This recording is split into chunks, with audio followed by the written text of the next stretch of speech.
Jerome Pennington, RD3. Just went right to the Topeka, and I was with a group of other guys that were waiting for the same ship. And we had lived in the barracks there at Long Beach Naval Station. I think we had to be there for 2 weeks before the ship came in, because they'd just been on a Westpac cruise. And when we went on board, it's a big gray ship. And I didn't know one end from the other.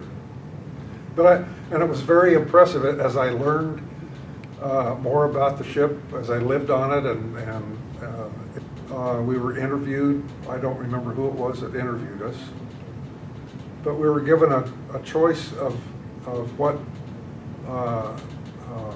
whether we wanted to be in operations or deck or gunnery or that kind of thing, and I chose operations.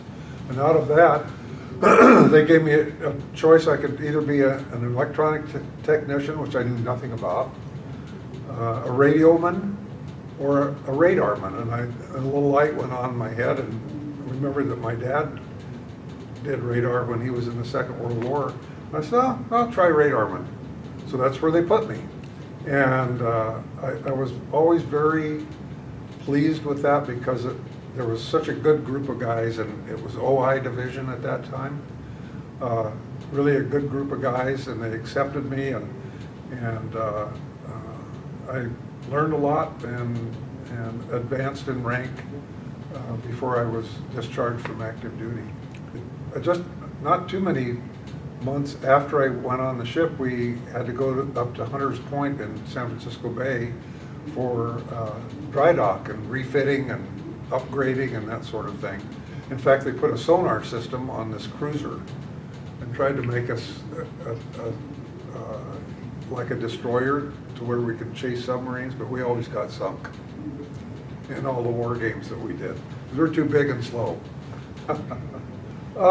We would do a lot of maneuvers off the coast of California. Since it was a guided missile cruiser, we shot missiles in the Pacific Missile Range. And those are things that we knew as radarmen who worked in CIC. We knew what was going on pretty much all the time. We had to have a certain level of clearance when we worked in there. And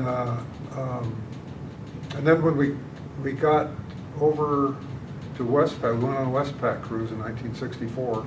When we got over there, we did a lot of operations with the Southeast Asia Treaty Organization, CETO, and Australia, and a bunch of other, New Zealand and other countries that participated in that.